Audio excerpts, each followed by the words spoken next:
Joining the podcast is a former Parrish tornado, Mr. LaBarrius Hill. LaBarrius, what's going on, man? Man, what's up with you, my boy? So refresh my memory. How tall are you? 6'8". How much easier was playing in high school just based off of using that size alone? Man, I ain't gonna say it was too easy, but man, it took some work, man. It definitely took a lot of work, but as the game got good to me and progressed, man, it was definitely easy. Well, when you got to college and you were playing in AAU and stuff, I'm sure, was there a little bit of an adjustment, Oh playing yeah, with guys that were your size going, man, I can't necessarily yeah, block everybody's shot. yeah. That was definitely a whole nother ball game, especially when you playing AAU ball. You talk about AAU ball and college ball, the difference of the game, the speed wise of the game. It's a whole completely different ball game. I know guys who was hell on the black top in the court, like in the street. When it comes to street ball, man, I know guys that give you 50 and 60, but when you on that 5-on-5 and it's a different whole ball game, man, and you ain't got no IQ, it's a whole different ball game for a guy. So that's why, yeah, that college ball, man, that's a whole different ball game, man. Man, every high school's got them PE heroes, man. Drop 30 on you, and then you put them in a real game, they can't do nothing. Man, wait, that's we call that the trash talkers right there. They think they got it all, but when they play other guys, they great competition. It's a whole different ball game. You just tell them, hey, man, you can talk all that trash about what you want about on the court, but come out here with LaBarrius Hill, see if you can get a shot over him. Man, you could try now. I ain't gonna lie. Man, I had some guys in AAU, man. A couple of great guys I played against, man. Like it was this one cat from Florida. He ended up coming to Florida State that year. But man, I'm talking about every time he got the ball, man. I mean, shoot, every time I had to do, I ain't had no choice but to jump and try to block a shot because he trying to dunk it every time. And he was a number like 6'6", 6'7", So man, like I said, it's a whole different ball game. You playing a whole different competition with the same guys, with the same elite, the same stuff that you can do, man. They even doing it better, putting in more work or effort or anything. So like I said, man, it's different out there. Oh yeah, for sure. Size doesn't always help you. I mean, you play with Man, some smaller guys at Parrish, like Chapman, who was really yeah, effective. Man, could nobody yeah. guard him. He wasn't, but probably 5'10" or so. Man, quick, man. He was so quick, man. I can't even guard him on the court, but tell him, hey, every time he comes to that goal, he know to turn back around because I'm telling him, hey, you may get me on the outside, but on the inside, hey, it's a challenge for you. He was nice with it. So man, you Yeah, were you were pretty highly recruited coming out of Parrish. You took yeah, a visit to JSU. You told me you were pretty high on Hawaii, Texas Tech, yeah, Murray State, but you yeah, ultimately went to Itawamba. Talk me through yeah. your recruiting process and how you ended up going JUCO. Oh man, recruiting is tough. One thing about me, man, as I was growing up, I was always to myself. I was more mature. But me talking to folks like coaches and having coaches call you every day, man, it's upsetting. You got other stuff you gotta do outside of basketball, and that really affected me. But that was my fault on that side of the end. I had about 28 D1 offers. Only had a couple of top notch, but all the rest of them was like mid major. So but man, it was tough because I know it'd be time, man. I'll see a coach calling me, man, and I'll just get off the phone with another D1 coach, another coach just called, and I'd be like, man, look, I'm not finna talk on the phone for another 30 hours. I got stuff I gotta do. So, but yeah, I ended up signing with JSU in the middle of the season because of that. But I wish I can go back because I do a lot of things more different, man. Definitely do that. But I ain't gonna lie, I love JSU, man. I felt like home. That was actually my first official visit. I had a couple unofficial visits I went to. But JSU, man, it was closer to home as well. And man, I love the coach and the players, man. Like I said, I just love the community. But I just wish I would have gave more schools, different tries. I wish I would have gave another school another chance. But according to me signing JSU, I supposed to made it my ACT I supposed to made it 18 and only made it 16 twice. And so they had made me end up going to junior college route. And far as me signing the Itawamba, I signed early. Like I said, I didn't want to deal with any coaches, no more coaches. And shoot, Itawamba was right down the road. I had other junior college offers like Three Rivers, Northwestern Florida, like top notch Division I type. But Yeah, man. Went to Itawamba, and I loved it at M1. That's definitely my home, man. I go to M1 to this day. Like I still come back anytime. That's definitely a home. But man, I loved it down there at Itawamba, man. So you went to Parrish. For those who Yeah, don't know, it's a very small high school. Actually, not yeah, a high school anymore. But what was that yeah. like while you were there to be able to get all that attention from these college coaches and then be able to put Parrish on the map because you guys went to the state championship that year? What was that like? Man, oh, it was tough. We had a couple kids come in, and we had a couple kids that got dropped. But we had a young squad. We definitely had a young squad. I think we only had like 3 seniors that year, my last year, and everybody else was like in the 10th grade, like 10th or going to the 11th or something like that.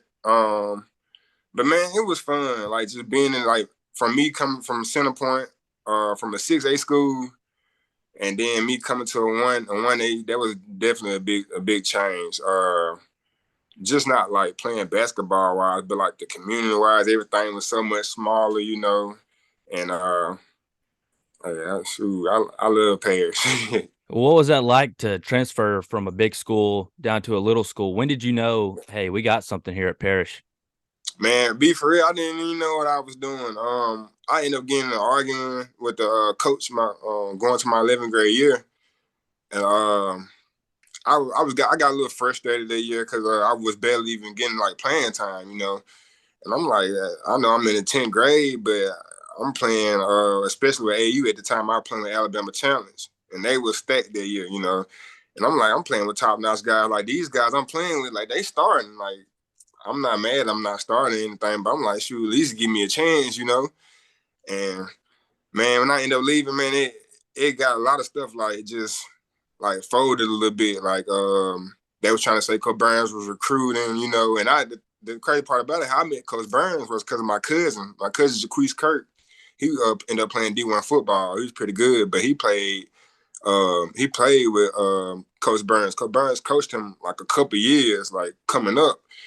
And he really didn't like basketball, but the only reason he played was because of Coach Burns. And I remember going to them games, like just seeing Coach Burns, he high energy, got love for the game, love for the players. So I'm thinking like, hey, I may not go to Walker, even though I'm leaving Center Point, but I may try to go to Parrish. They got Coach Burns. Like he a great coach. So that's all I was thinking about. I wasn't really even I didn't even know how everything was gonna play out for real. I just was making the decision on my own when I was leaving Center Point. So I just knew I had a couple of those players that I knew at Parrish. They was like Jamarca Harris and Courtney Harris. Like them was my brothers. I grew up with them boys ever since I was a little kid. So they really made me come there anyway. Cause I'm like, hey, these are my boys right here, so I can go play with them. And I knew they was doing pretty good in their area at the time. So that's why I ended up going to Parrish High School. Well, Coach Burns, Coach Heath Burns, he's definitely a local basketball legend here around Birmingham. Did that make Yeah. that adjustment easier for you coming to Center Point? What was that like playing for Coach Burns? I'm sure he's a lot to play for. He's a Hey, player's coach. man, hey, I ain't gonna lie to play for Coach Burns, man. You gotta have heart. You gotta be tough to play for Coach Burns, man, because it don't matter. You can make one mistake the whole game. He still gonna be on you about that one mistake. But hey, man, and to be for real, when I first came to Paris, I was just a big man. Man, the only thing I was doing was just dunking, man. Coach Burns, like I said, he do things for the players. Like he don't come in and make you run plays all day. We're not gonna be running plays, man. Coach Burns gonna give you a ball. We finna run skill development drills. We finna do a whole bunch of skill development, to make everybody better. You know what I'm saying? That would really help me out. And Coach Burns, he really did his thing with that because he used to wake me up 3 o'clock, 4 o'clock in the morning, man. And we training right in front of D1 coaches. Like he put all that up and did all that for me. So hey, out of all that, man, I respect him because he did everything he can to get me out. During all that recruiting that you were talking about, all those college coaches calling you and stuff, what was his advice to you about all that? Man, hey, he tried his best to keep my head on straight because he played pro baseball before too, so he know what that he know what the business was like and how the coaches was. So he really stayed on me about it because even the coaches, if they didn't hear from me, they coming back and calling him. He telling me like, "Hey, Barry, you need to answer this phone, man. You got coaches calling you, trying to come see you, and why don't you work out, and you not even answering the phone." So I felt like for me to answer the phone, there was like it was just like just a lack, just a I say just a lack of communication. You know what I'm saying? Like I didn't really want to talk, but you put a basketball in front of me, man. Hey, that's a different language. So. Well, you signed, like we said, you signed with Itawamba out of Parrish. What was that competition like in JUCO? Was it a little, more physical because guys are having to prove themselves to these Yeah, colleges? yeah, it was tough. I played against a lot of great guys in our area, like East Mississippi, Northwest. Uh, True, all of them had some pretty good guys. Like everybody on their team had at least like one or two D1 players on their team. And I know one guy had played at Bob Jones, man. I think he had got recruited by Kentucky coming out of high school, but somebody said something about his grades was messed up. And he was pretty good. And me and him ended up talking and find out like a couple weeks after that, man, he was talking, man, he ended up getting locked up. He ended up getting taken to jail on campus. Yeah, he ended up getting taken to jail on campus. I'm like, that's crazy. Knowing you had a chance to go back to a high D1 school, high D1 school, and then just mess all it up, But then again, at junior college, it was tough because then again, you on your own, you in college, got no money for real. So you really just living off of the cafeteria meal. It was pretty tough, but all those guys at junior college, they're gonna prove why folks at junior college and they hungry. Like them guys down there are some dogs. Did you feel some pressure being at a JUCO? Like, man, this is my last chance to prove something. I didn't really feel no pressure. Cause be for real, I really didn't. For me, I never really looked forward. Like I never really took. I'm not gonna say I never really took basketball serious. It was just some of the things I did that I really didn't take. I just knew my height, was gonna get me to some places, and I wish I could go back and change that. But once again, hey, I mean, it's just life. Right, right. Well, you signed with La Tech out of Itawamba, and you told me that you had some issues with the coaching staff there. What happened there? Oh, I had some stuff going on back at home. And then again on their end, like I said, it's a business type thing. So at the time I had to go finish up a class before I can go and finish and go be at Louisiana Tech. And I was actually doing good on the class, but they felt like I needed to hurry up and get the class done, like on some type stuff. So I can hurry up and get on campus, and start working out with the players and stuff. But at the time, like I had a lot of stuff going on, but it just messed up. It was just messed up. Like they put me in a bad predicament, basically.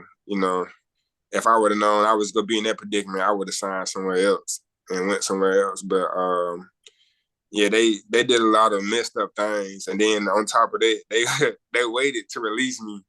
So they released me like in September, and all the schools had started. So that was also kind of hard for me to get back in class. Get back at school and go play ball, because once they let me go, all the schools that was recruiting me, they really didn't have like no scholarships left or anything, or they wasn't open, or they wasn't gonna let me in or anything. So I really had to fight my way back and like sit home for another couple months and then go back to another school. So it Was was that a it was hard. was that a tough process to do? Yeah, it was pretty tough. Cause at the time when I got back home, I got into a little trouble, and I actually think that's really why Louisiana Tech didn't really want me, basically. But they didn't want to say that, they didn't want to tell my mom that they actually was wanting to make it about grades. You know what I'm saying? And the thing was about my class that I was taking online before I can go to Louisiana Tech, I was passing the class with an A.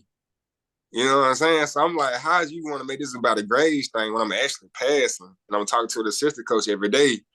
But then again, when some stuff got out of hand, and then they end up hearing about it on Facebook because one of my family members had posted on it, about it, and was wishing I was safe and stuff. So that actually put an end on the icing right there. So Well, after La Tech, you landed on McNeese State. What made yeah. you go to McNeese? Man, I had a partner at Itawamba. My roommate, he ended up signing with McNeese State, and I remember it was two schools that was trying to get me in. It was Southern. It was University of Southern in New Orleans. I mean Baton Rouge, and then it was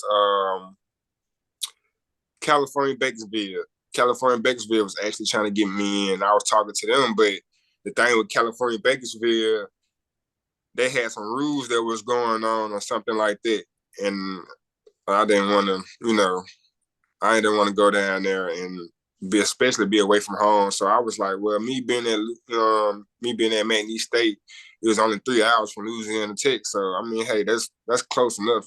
So they actually got me in.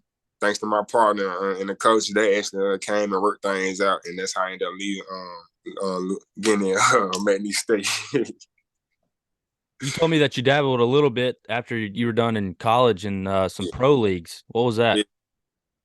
It was pretty good. I was dealing with back injuries. Going to my senior year of high school, I had a bad car wreck. Coming from my sister's graduation at Alabama A&M, and I had probably flipped like 7 or 8 times. Man, it was crazy, man. It was like everything was in slow motion that night. Like it was crazy because everything that happened that night, I had things like it felt like I had a lot of stuff to think about as the stuff was happening. And I helped my mom then get out the car. Like everything was good until I got to the hospital and I laid down and I tried to move and I felt some crack. I felt like a little mean little crack and find out I had 8 fractures in my lower back. So that actually messed me up as well. I had an All-Star game to go to and I was trying to rush and get back into the North/South All-Star game. And that was only like 2 or 3 months away from my car wreck, but I was really supposed to sit out for like 8 months to almost a year. And I didn't want it. I was trying to rush things and I wasn't trying to let my back heal, but then me going to my senior year, like who wouldn't want to play, I'm not gonna let no crack back stop me. Like as long as I could be able to move, like as long as I wasn't feeling no pain at the time or anything, like I was good. Then that's when I went back to basketball. But as far as me, like me rushing it, it came back up on me.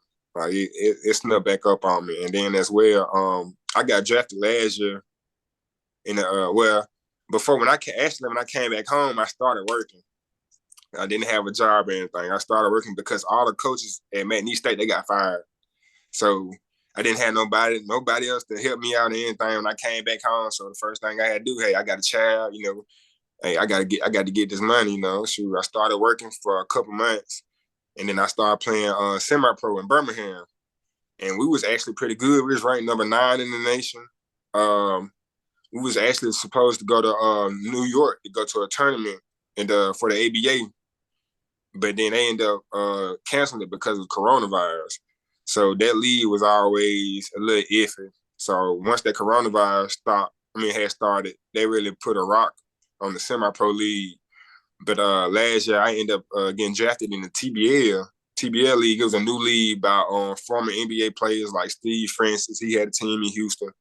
And that league right there, that was a pretty good league. You had guys from G League. You had guys from overseas because at the time, they had to come back home because of the coronavirus and everything else getting out of hand. So that right there was a real big challenge for me because I wasn't never really working out like I was supposed to, but I get up and go run because I knew I had like back issues and stuff like that.